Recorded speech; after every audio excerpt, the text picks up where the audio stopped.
क्योंकि ये लोकतंत्र के लिए बड़ा खतरा है। अगर ऐसा है तो लोकतंत्र खतरे में है। वो किस गुट के नेता है? क्योंकि कांग्रेस एक कांग्रेस नहीं है, इसमें अलग अलग गुट है। तो वो किस गुट के नेता है? वो है भूपेंद्र सिंह हुड्डा गुट के। विजेंद्र सिंह जी को नहीं कि पूरी कांग्रेस पार्टी को हरियाणा प्रदेश में बेचने का काम किया है। देखिए, बिल्कुल अगर कांग्रेस के वो शीर्ष नेतृत्व हैं, उन्होंने इस चीज को अगर देखा है कि भाई वोट चोरी होती है, तो मैं ये कहूंगी कि इसके ऊपर कोर्ट को संज्ञान लेना चाहिए, क्योंकि ये लोकतंत्र के लिए बड़ा खतरा है। अगर ऐसा है तो लोकतंत्र खतरे में है। प्रत्यक्ष को प्रमाण की जरूरत नहीं होती। प्रत्यक्ष लोगों ने इस बात को देखा है।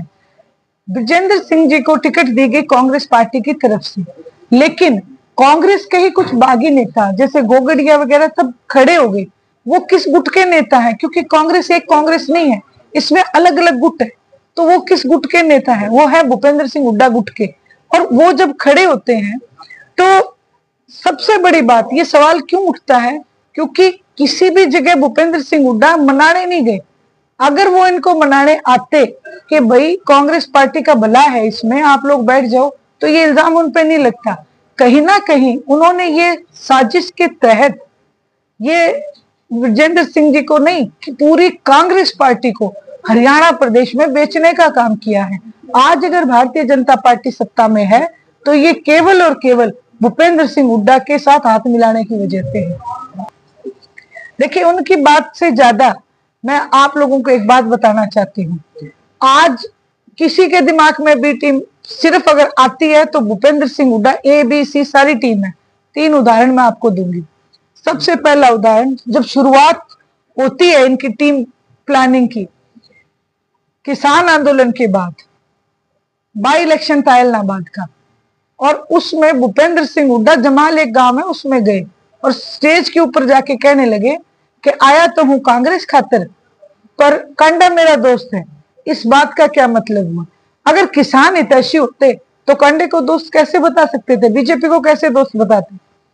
वहां कांग्रेस के नुमाइंदे की तो जमानत जब्त होती है और बीजेपी ज्यादा वोट ले जाती है, अभय सिंह चौटाला जी वहां पे जीतते हैं। फिर आप आ जाओ, अब ये जो इलेक्शन हुए, इस इलेक्शन में 70 टिकटें बांटी, 35 जो सिटिंग एमएलए थे उनके सर्वे में 16 ऐसे सर्वे हुए जिसमें यह साबित हुआ कि भाई ये अगर इनको टिकट दी जाती है तो ये 16 सीटें कांग्रेस हार रही है। सिटिंग एमएलए को टिकट ना दें, लोगों ने भी डिमांड की, लेकिन बीजेपी के कहने से भूपेंद्र सिंह हुड्डा ने उन 16 को टिकट दी।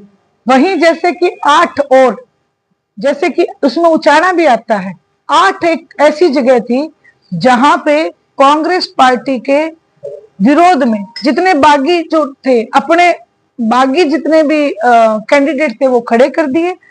एक भी कैंडिडेट को मनाने के लिए भूपेंद्र सिंह हुड्डा नहीं जाते हैं कि कांग्रेस की तरफ से मैं उनको मना के हूं। ये दूसरा बड़ा सबूत है। तीसरी बात, नेता प्रतिपक्ष, आज तक कांग्रेस पार्टी नेता प्रतिपक्ष नहीं बना पाई है। एक कोठी के लिए, नेता प्रतिपक्ष की कोठी के लिए भूपेंद्र सिंह हुड्डा नाक रगड़ते आज बीजेपी के आगे घूम रहे हैं। ये इन सब बातों को दर्शाता है कि ए बी सी जितनी टीम है वो भूपेंद्र सिंह हुड्डा है, कांग्रेस पार्टी है। क्या चीज?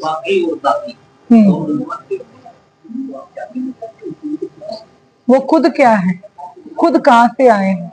और दूसरी एक बात है, वो सिर्फ और सिर्फ लोगों को बरगलाने की बात करते हैं। अगर कांग्रेस पार्टी के वो सबूत दें इस बात का तो मैं मानूं। मैंने तो आपको उदाहरण देके बताया है और ये प्रमाणित हो चुका है कि ये सब मिले हुए हैं, बीजेपी के साथ हाथ मिला चुके हैं, कांग्रेस पार्टी को बेच चुके हैं।